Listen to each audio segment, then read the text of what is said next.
Abduqodir Husanov Manchester Cityda qancha pul topadi? Hamyurtimiz shaharliklarda eng ko'p maosh oladigan o'zbekistonlik futbolchiga aylanadi. Uning yillik maoshi 3,5 million yevroni tashkil qiladi. 40 million yevro evaziga Lansdan Man Cityga o'tgan 20 yoshli himoyachining shaharliklar safidagi oylik maoshi 290 ming yevroni tashkil qilsa, haftalik maosh 67 ming yevro, kunligi 9,5 ming yevro demakdir.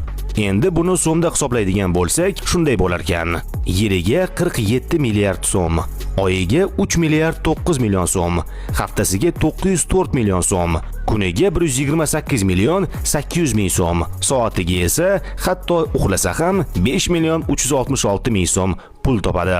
O'tgan safar Abduqodirning transfer puliga Toshkentda nimalar berishni hisoblagandik. Endi esa uning yiliga topadigan puliga quyidagilarni sotib olish mumkinligini ayta olamiz.